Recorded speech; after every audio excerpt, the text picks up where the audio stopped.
কি মামু আম খাবে? এই যে বড় বড় আম। কোথায়? চলে আয়, চাঁপাইনবাবগঞ্জ চলে আয়। শাহ সুজা পরীক্ষা করেছিলেন যে আসলে তিনি হক্কানি আঙেম না আমার শত্রু। কারণ হুজুরকে এক গ্লাস বিষাক্ত পানি দেন, অর্ধেক বিষ এবং অর্ধেক পানি মিশ্রিত করে শাহ সুজা শাহ নিয়ামতুল্লাহ হুজুরকে দিয়েছিলেন। তিনি কোরআনের আয়াত পরে অর্ধেক পানি পান করেন, অর্ধেক এখানে পুকুর আছে, এই পুকুরে ছেড়ে দেন। পুকুরে ছেড়ে দেওয়ার সঙ্গে সঙ্গে সমস্ত পোকা মাকড় মাছ সকম কিছু সাদা হয়ে ভেসে যায়। এই জায়গা দিয়ে সেই রাজার আমলে ঠান্ডা এবং গরম পানি প্রবাহের ব্যবস্থা করা হতো এবং সরাসরি এই পানি পুকুরে গিয়ে পড়তো এবং পুকুর থেকে আবার এখানে আনার ব্যবস্থাও ছিল। মানে তখনকার সময় একটা রাজকীয় অবকাশ যাপন কেন্দ্র ছিল এটা। আমার পেছনে যে চৌবাচ্চাটা দেখতে পাচ্ছেন সেটা কিন্তু প্রায় 400 বছর পূর্বে তৈরি করা হয়েছে এবং 400 বছর পূর্বে এখানে যা ঘটতো সেটা আজও বিজ্ঞানের কাছে একটা বিষয়। আর সেই বিষয়টা কি সেটাই জানাতে চলেছি আমাদের আজকের এই ভিডিওতে। আজকে আমরা সম্ভবত বাংলাদেশের সবচেয়ে রহস্যময় প্রাসাদে চলে এসেছি। আজ থেকে 400 বছর পূর্বে এই প্রাসাদে যা কিছু ঘটতো তা আজও বিজ্ঞানের কাছে একটা বিষয় রয়ে গিয়েছে। তার পাশাপাশি এখানে একজন পীরে কামেল দরবেশও ছিলেন, যার নাম ছিল বিখ্যাত শাহ নিয়ামতুল্লাহ রহমাতুল্লাহ আলাইহি। বলতে গেলে এই অঞ্চলে ইসলাম ধর্ম প্রচারে তার অনবদ্য অবদান ছিল, আর তার হাতে বেশ কিছু কারিশমাও ছিল। সেই মুজিজা এবং রহস্য আসলে কি ছিল তা নিয়েই আমাদের আজকের এই ভিডিও। তাহলে চলুন না শুরু করি আমাদের আজকের ভিডিও।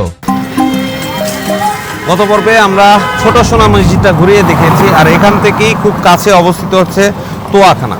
আমরা এখন তোয়াখানা দেখার জন্য যাব, আর সেই জন্য একটা ভ্যান নিয়েছি, আর এই ভ্যানের ভাড়া হচ্ছে জনপ্রতি 10 টাকা। হঠাৎ করে আবার বৃষ্টি শুরু হলো, আর আমরা এখন ছুটে চলছি তোয়াখানার উদ্দেশ্যে। এখান থেকে অটোতে উঠেছি, খুবই চমৎকারভাবে ডেকোরেশন করা, মনোমুগ্ধকর, চালাতে তেমন একটা কষ্ট হয় না। এখান থেকে হাতের বাম দিকের রাস্তা আমরা ঢুকে গেলাম, অলরেডি বৃষ্টি পড়ছে। এখান থেকে যেতে খুব বেশি একটা সময় লাগে না, মাত্র 5 থেকে 10 মিনিটের ভেতরে আপনারা পৌঁছে যাবেন। এদিকেও প্রচুর আম বাগান রয়েছে এবং বড় বড় আম গাছ, এক একটা গ্রিন ট্রি গাছের সাইজের আম গাছ। পাশে কিছু মেহগনি গাছও রয়েছে এবং বেশ কিছু গাছ আবার নতুন লাগানো হয়েছে। আসলে পুরনো গাছ যেগুলো রয়েছে এই চাঁপাইনবাবগঞ্জের, ওগুলো খুব বড় আকারের, আর নতুন করে যে গাছগুলো লাগানো হয়েছে ওগুলো একটু ছোট আকারের। আর দেখতে দেখতে আমরা চলে এসেছি তোয়াখানা। এটাই সেই বিখ্যাত তোয়াখানা। তোয়াখানা নিয়ামতপুর আলিম মাদ্রাসা, এটা 1974 সালে নির্মাণ করা হয়েছে। ওরে বাবা, ভয় পেয়েছি। হাঁস তার বাচ্চাদেরকে রক্ষা করতেছে। এখানে একটা দোকান রয়েছে, চায়ের দোকান, পাশাপাশি এখানে ড্রিঙ্কস পাওয়া যায়। আর এখানে বসার পরিবেশটা খুবই সুন্দর। ভেতরে চমৎকার আম বাগান রয়েছে, আম বাগানের পাশে এই দোকানটা। বর্তমানে আমরা এখন অবস্থান করছি আমের শহর চাঁপাইনবাবগঞ্জে, যেই শহরকে আমের রাজধানী বলা যায়। এবং এই রাজধানীতে এসে আমরা আমের বাগান ঘুরবো না তাই কি হয়, তাই আমরা চলে আসলাম ঠিক পাশেই এই বিস্তীর্ণ একটা মাঠের মধ্যে একটা আম বাগানে। এখানকার আম গাছ থেকে আম অলরেডি পাড়া হয়ে গেছে এবং কিছু কিছু সামনে আমি যে গাছগুলো দেখছি ওই গাছগুলোতে মোটামুটি আম আছে, হয়তোবা আর কিছুদিন পর এই আমগুলো পাড়া হবে। আসলে যে চমৎকার এই আম বাগানগুলো সচরাচর অন্য কোথাও দেখেন বা না দেখেন, রাজশাহী চাঁপাইনবাবগঞ্জে আপনারা দেখতে পারবেন। একেবারে গাছে ধরে আছে টাটকা তাজা আম।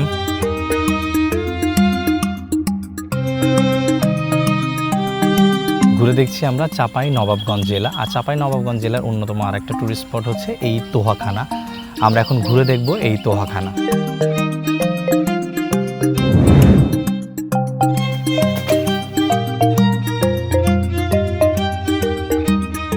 অবশেষে আমরা চলে এসেছি বিখ্যাত তোয়াখানায়। এখানে ঢুকেই শুরুতেই আপনাদের চোখে পড়বে ইতিহাস সম্বলিত একটি ফলকচিত্র।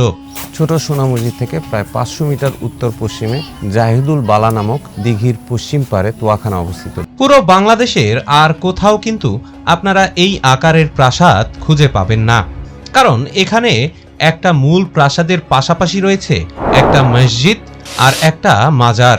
আসলে এই তিনটার সাথে সম্পর্কটা কি? 1655 সালে শাহ সুজা শাহ নিয়ামতুল্লাহ রহমতুল্লাহর বিশ্রামের জন্য এবং তার দরগা রূপে এই জায়গাটা প্রতিষ্ঠা করেছিলেন, অর্থাৎ মোগল আমলে এই জায়গাটা প্রতিষ্ঠিত হয়েছিল। এটা হচ্ছে একটা মত।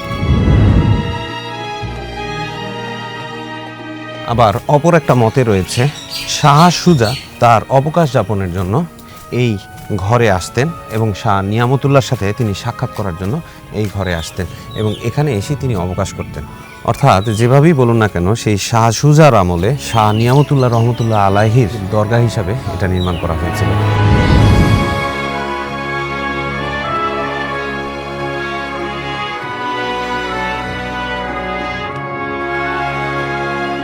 এইটা ছিল সেই আমলের গেট, চমৎকারভাবে নকশা করা তোয়াখানা।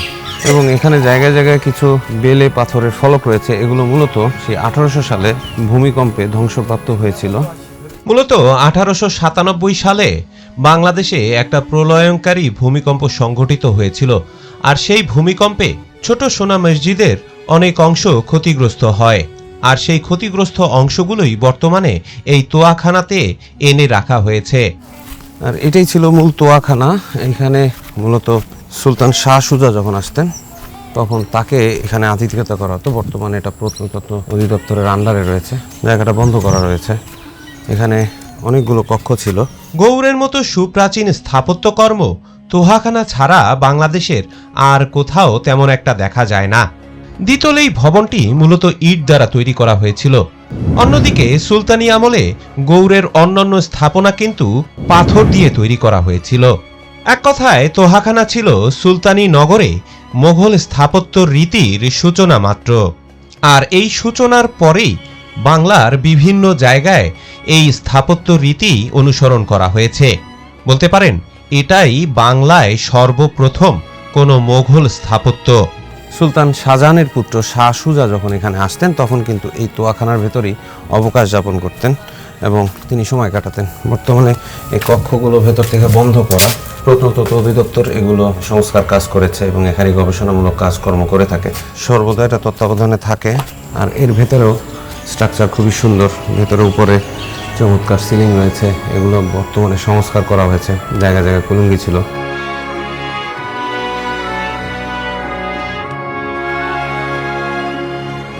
ভবনটি পশ্চিম দিক থেকে দেখলে একতলা মনে হয়, আবার পূর্ব দিক থেকে দেখলে অবশ্য দ্বিতল অবয়বই প্রকাশ পায়।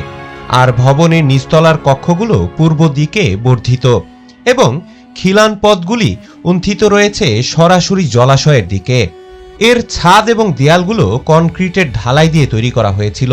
তবে এই তোয়াখানা ভবনটি নির্মাণের প্রধান উদ্দেশ্য ছিল গ্রীষ্মকালে শীতলতা প্রদান করা। এই উদ্দেশ্য পূরণের জন্য স্থাপত্যশৈলীতে বেশ কিছু বিশেষত্ব রয়েছে। যেমন প্রথমত ভবনটি ইট দ্বারা তৈরি করা হয়েছে, তবে এর কাঠামোতে কিছু কিছু অংশে পাথর ব্যবহার করা হয়েছে শীতলতা নিশ্চিত করার জন্য। আর সেটি করার জন্য ভবনের দেয়ালের ইটের পুরুত্ব বেশি রাখা হয়েছে। ছাদের নির্মাণ শৈলীতে ত্রিমাত্রিক ছাদ বা ট্রিপল রূপ পদ্ধতির ব্যবহার দেখা যায়, যা তাপ নিরোধক হিসাবে ব্যাপকভাবে সমাদৃত। এছাড়াও ভবনটি একটি বিশাল আকায় দিঘি বা জলাধারের কিনারে অবস্থিত। এর কারণ হলো দিঘির ঠান্ডা জলীয় বাষ্প ও শীতল বাতাস যাতে ভবনের ভেতরে প্রবেশ করে।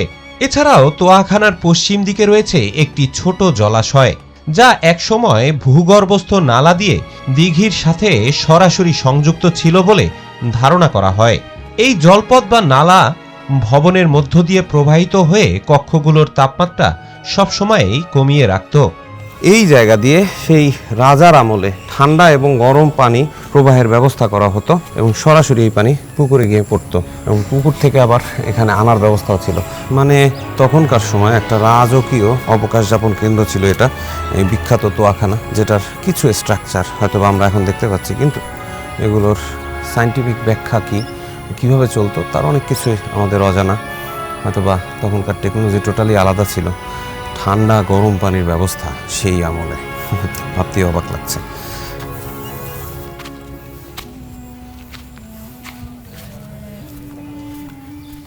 এইখানে এই চৌবাচ্চায় পানি এসে পড়তো, মানে ওই আমলে একটা সুইমিং পুল বানানো ছিল এবং ঠান্ডা গরম পানির ব্যবস্থা ছিল এখানে। সত্যি অবাক করা কাণ্ড। আর এখানেও সম্ভবত কিছু একটা ছিল, তবে পুরো ভেতরের কক্ষগুলো বর্তমানে তালাবদ্ধ রয়েছে। দৃষ্টিনন্দন সমস্ত স্থাপনা, আশ্চর্যজনক সমস্ত আর্কিওলজিক্যাল ব্যাপার স্যাপার এখানে ঘটতো।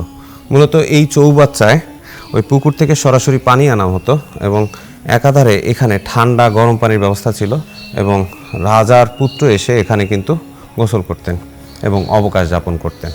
আর তিনি তার আধ্যাত্মিক গুরু শাহ নিয়ামতুল্লাহর কাছ থেকে দীক্ষা গ্রহণ করতেন। এখানে বেশ কিছু পুরনো ধ্বংসাবশেষ রয়েছে।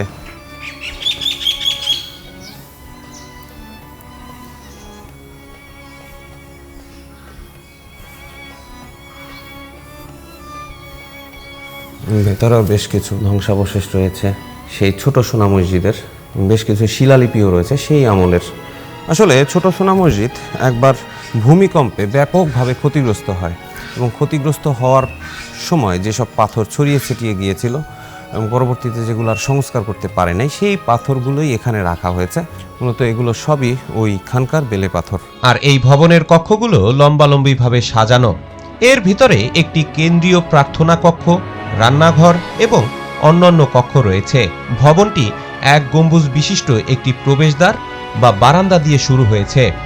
সবকিছু মিলিয়ে এই ভবনটিকে শীতল প্রাসাদ হিসাবে তৎকালীন সময়ে অবহিত করা হতো। আর এর কারণও আপনারা খুব ভালোভাবেই উপলব্ধি করতে পারছেন, কারণ তৎকালীন সময়ে কিন্তু এসি বা ফ্যান ছিল না। তৎকালীন সময়ে ভবনের নকশা প্রকৃতির উপরে নির্ভর করেই করতে হতো।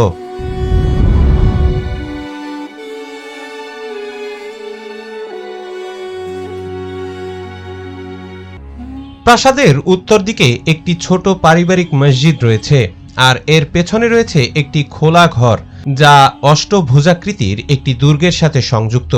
এই টাওয়ার কক্ষটি সম্ভবত ধ্যানের জন্য ব্যবহার করা হতো। আর এই অষ্টভুজাকৃতির মিনারটি তোহাখানা কমপ্লেক্সকে পূর্ণতা দান করেছে। এই সকল অলঙ্করণ রীতি সেই মোঘল স্থাপত্যের ঐতিহ্য বহন করে। আর এই সিঁড়ি দিয়েই কিন্তু এই তোয়াখানার দোতলায় ওঠা হতো, যদিও বর্তমানে এগুলো সবই তালাবদ্ধ। আর মোটামুটি এটাই হচ্ছে তোয়াখানা, যেখানে শাহ সুজা এসে অবকাশ যাপন করত। এর পাশাপাশি এখানে একটা মসজিদ রয়েছে।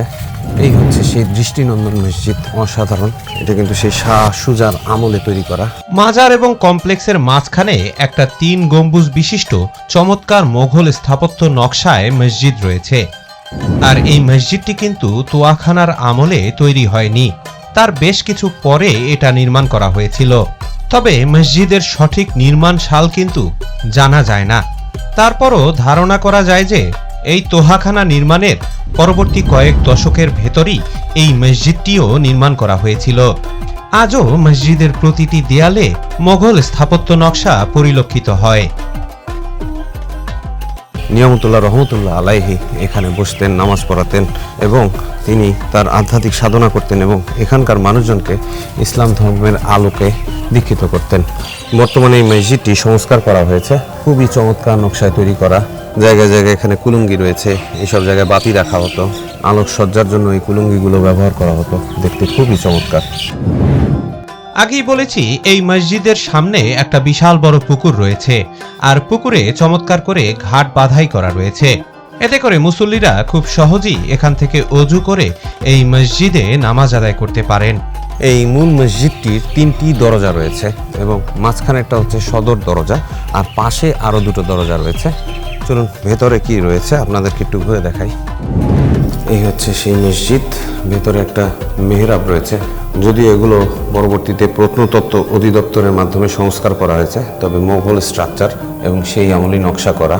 ছোট সোনা মসজিদের সাথে কিছুটা মিল রয়েছে। আর এটিও একটা 3 গম্বুজ বিশিষ্ট মসজিদ, খুবই চমৎকার। মসজিদের ভেতরেও বেশ কিছু কুলুঙ্গি রয়েছে। এ সকল জায়গায় প্রদীপ রাখা হতো অথবা বই পুস্তক রাখা হতো। আর 3টা মেহরাবের এই পাশে একটা, মাঝখানে একটা, আর ওই কর্নারে একটা রয়েছে। মাঝখানে একটা ছোট্ট মিম্বর রয়েছে, এটা ওই আমলের সিমেন্ট দিয়ে তৈরি করা। আর 2 পাশে 2টো দরজা রয়েছে, এই পাশে একটা আর ওই পাশে একটা।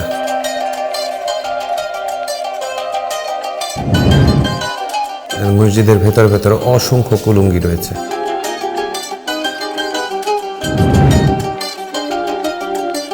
মসজিদের বাইরের চত্বরটাও খুবই সুন্দর। দুই পাশে চমৎকার রেলিং করা রয়েছে, রেলিংগুলো খুবই সুন্দর। একসময় এই মসজিদে পদধূলি পড়েছে শাহ নিয়ামতুল্লাহ রহমতুল্লাহ আলাইহির এবং তিনি এখানে অনেক আধ্যাত্মিক সাধনা করেছে এবং তার অনেক গল্প কথা এখানে প্রচলিত রয়েছে। আমরা সেগুলো ধীরে ধীরে জানব। মূল দরজা 3টি, তার ভেতরে প্রতিটি দরজায় কিন্তু চমৎকার নকশা করা রয়েছে।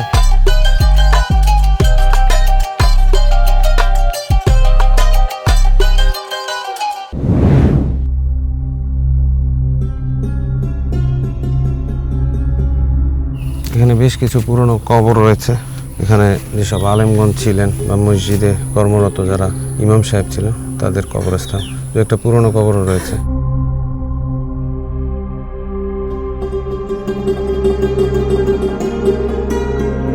এইদিকে দুটো থাম রয়েছে, সে ছোট সোনা মসজিদের থাম যেটা ভূমিকম্পে ধ্বংসপ্রাপ্ত হয়েছিল। আর এই পাশে রয়েছে একটা মাজার শরীফ, শাহ নিয়ামতুল্লাহ রহমতুল্লাহ আলাইহির মাজার, এবং তার সঙ্গীদের মাজারও এখানে রয়েছে। আসসালামু আলাইকুম ইয়া আহলাল কবর। এগুলো কিন্তু সেই মোগল আমলের কবর, সেই আমলের কবরগুলো এভাবে বাঁধাই করে রাখা হয়েছে। খুবই চমৎকার এই প্রাঙ্গণটি। এখানেই অনেক আলেম শায়িত অবস্থায় রয়েছে এবং আর্কিওলজি থেকে এই যে পিলার যেগুলো ছোট সোনা মসজিদের ধ্বংসাবশেষ থেকে পাওয়া গিয়েছিল ভূমিকম্পের পরে, সেগুলো এখানে স্থাপন করা হয়েছে। এখানে বিভিন্ন কবর রয়েছে, এগুলো সবই সেই আমলের মোগল আমলের কবর। বিভিন্ন অলি আউলিয়া যারা তখন সুফি সাধনা করতেন তাদের কবর এগুলো।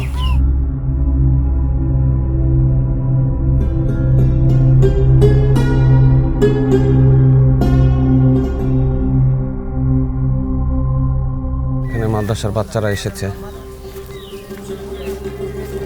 আসসালামু আলাইকুম ইয়া আহলাল কবর। এখানেই শায়িত রয়েছে হযরত শাহ সুলতান নিয়ামতুল্লাহ রহমতুল্লাহ আলাইহি।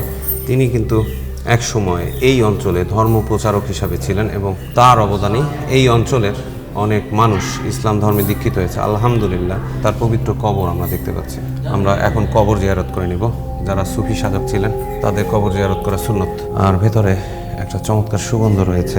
আসলে এরকম পবিত্র মানুষজনের কবরস্থান আল্লাহ তাআলা বলেছেন যে আমি আমার যারা খাস বান্দা রয়েছে তাদের নাম কিয়ামতের আগ পর্যন্ত অক্ষত রাখবো এবং তাদের সম্মান বজায় রাখবো। আসলে তিনি সম্মানী ব্যক্তি, এই কারণেই তার এরকমের সুন্দর কবরস্থান রয়েছে। তারপরও এই ধরনের কবরের উপরে স্ট্রাকচার করা ইসলাম ধর্মে জায়েজ নয়। পাশাপাশি একটা স্মৃতি ফলক এখানে রয়েছে কুষ্টি পাথরের। এই কুষ্টি পাথরের এই শিলালিপির মাধ্যমেই জানা যায় যে কবে এটা প্রতিষ্ঠা হয়েছিল। এই শিলালিপিটা এখানে সংরক্ষণ করে রাখা হয়েছে। এই জায়গায় বসে শাহ নিয়ামতুল্লাহ রহমতুল্লাহ আলাইহি সুন্নত নফল নামাজ আদায় করতেন এবং তার ভক্তবৃন্দের উদ্দেশ্যে ইসলামের দাওয়া প্রচার করতেন। এটা আজও অবিকৃত অবস্থায় রয়েছে। আর তিনি যেখানে থাকতেন সেখানেই কিন্তু বর্তমানে তার কবর হয়েছে। আসলে অনেক আলেম উলিয়া তাদের কিন্তু যেখানে মৃত্যু হয় সেখানেই কিন্তু তাদের কবরস্থান হয়ে থাকে। এই জায়গাটার নাম হচ্ছে তোহাখানা। তোহাখানা শব্দটি ফার্সি শব্দ, এর অর্থ হচ্ছে ঠান্ডা শীতাতাপ নিয়ন্ত্রণ কক্ষ। এটা হচ্ছে মুঘল সাম্রাজ্যের শাহজাহান ছিল। এই শাহজাহানের পুত্র শাহ সুজা হচ্ছে ১৬৫৫ খ্রিস্টাব্দে এই গৌরবাঙ্গা সুবেদার। এটা হচ্ছে আপনার ১৬৫৫ খ্রিস্টাব্দে একটি গৌড়ের রাজধানী। আর সেই গৌড়ের রাজধানী শাসক হচ্ছেন শাহ সুজা। আর সেই শাহ সুজার সময় হযরত শাহ নিয়ামতুল্লাহ হুজুর কাশ্মীর থেকে এখানে ইসলাম প্রচার করার জন্য এসেছেন। তার পূর্বপুরুষ হচ্ছে কুরাইশ বংশ। যখন শাহ সুজার সময় এখানে হযরত শাহ নিয়ামতুল্লাহ হুজুর ইসলাম প্রচার করতে এসেছিলেন, তখন শাহ সুজার কাছে হুজুর আশ্রয়ের জন্য জায়গা চেয়েছিলেন। তখন শাহ সুজা পরীক্ষা করেছিলেন যে আসলে তিনি হক্কানি আলেম না আমার শত্রু। তখন হুজুরকে এক গ্লাস বিষাক্ত পানি দেন, অর্ধেক বিষ এবং অর্ধেক পানি মিশ্রিত করে শাহ সুজা শাহ নিয়ামতুল্লাহ হুজুরকে দিয়েছিলেন। তিনি কোরআনের আয়াত পড়ে অর্ধেক পানি পান করেন, অর্ধেক এখানে পুকুর আছে, এই পুকুরে ছেড়ে দেন। পুকুরে ছেড়ে দেওয়ার সঙ্গে সঙ্গে সমস্ত পোকা মাকড় মাছ সকম কিছু সাদা হয়ে ভেসে যায়, কিন্তু হুজুরের কিছু হয়নি। তখন শাহ সুজা ভাবছেন যে বিষ কি নষ্ট হয়ে গেছে নাকি, ই নিজে খেয়ে নিচ্ছে, কিছু হচ্ছে না। যখন শাহ সুজা পুকুরের দিকে তাকাচ্ছেন দেখছে বিষের একসাথে সব কিছু সাদা হয়ে ভেসে গেছে। আবার তখন হুজুরকে মেহনতি করেছেন যে হে আঙ্গারঙ্গি, আপনি এই পুকুরকে ঠিক করে দেন, আপনি যা চাইবেন আপনাকে তাই দেওয়া হবে, আপনি আমার এই পুকুর ঠিক করে আপনি মান ইজ্জত রক্ষা করেন। আবার যখন শাহ সুজা এই পুকুর থেকে আরেক গ্লাস হুজুরকে পানি দেয়, তিনি কোরআনের আয়াত পরে অর্ধেক পানি পান করেন, অর্ধেক পুকুর আবার ছেড়ে দেন। সমস্ত কিছু আগের মতো সচ্চার হয়ে যায়। তখন শাহ সুজা ইসলাম প্রচার করার জন্য এই ভবনটি বানিয়ে দেন। এখান থেকে হুজুর ইসলাম প্রচার করতেন, এখানেই থাকতেন। যখন মানুষজন মুসলমান হতে শুরু করলেন তখন নামাজের জন্য মসজিদের প্রয়োজন, তখন ওই 3 গম্বুজ বিশিষ্ট মসজিদটি শাহ সুজা বানিয়ে দিয়েছিলেন। আর যখন তিনি ইন্তেকাল করেছিলেন ওনার সঙ্গীর সাথে যারা ছিলেন তা ওনার যেখানে থাকতেন ওখানে দাফন করা হয়েছে। আর এখানে মোট 32টি কবর আছে ওনার সঙ্গীর সাথীদের। আর সেই সময় থেকে এই পুকুরে পানি আপনার তাঙ্গাইবে সে মানে রোগমুক্ত পুকুর হিসেবে পরিচিত। আপনার সেই সময় থেকে এখন পর্যন্ত মানুষ অনেকে খাস করে আকর্ষণ করতে আছে, কেউ পানি নিয়ে যায় যে সেফ হিসাবে নিয়ে যায়। এই তো ওটা হচ্ছে শাহ সুজার অবকাশ যাপন। ওনার আধ্যাত্মিক গুরু হচ্ছেন হজরত শাহ নিয়ামতুল্লাহ হুজুর। যখন এই ভবনে আপনার শাহ সুজার সাথে সাক্ষাতে আসতেন বা এই গোর শহরে রাজস্ত্রীর জন্য আসতেন, তখন শাহ সুজা ওই ভবনটিতে তার পরিবেশনে অবকাশ করতেন। ওটার ভিতরে আপনার প্রায় নিচে আর উপর দিয়ে 70টির মতন কক্ষ আছে। ওটা হচ্ছে প্রত্নতত্ত্ব বিভাগের আন্ডারে আপনার চাবি থাকে। আর আমরা মসজিদ মাজার এইগুলো আপনার পরিষ্কার পরিচ্ছন্ন করে আমরা কমিটির মাধ্যমে। এখানে শায়িত রয়েছে 32 জন শাহ নিয়ামতুল্লাহ রহমতুল্লাহ আলাইহির সঙ্গী সাথী। তাদের কবর আজও এখানে রয়েছে এবং এই প্রাঙ্গণটা খুবই চমৎকারভাবে সজ্জিত করা রয়েছে। চারপাশে বর্তমানে ফুলের গাছ লাগানো রয়েছে, গেট ফুল লাগানো রয়েছে এবং প্রাকৃতিকভাবে চমৎকারভাবে ডেকোরেশন করা রয়েছে এবং এর পাশেই রয়েছে সেই বিখ্যাত পুকুরটি।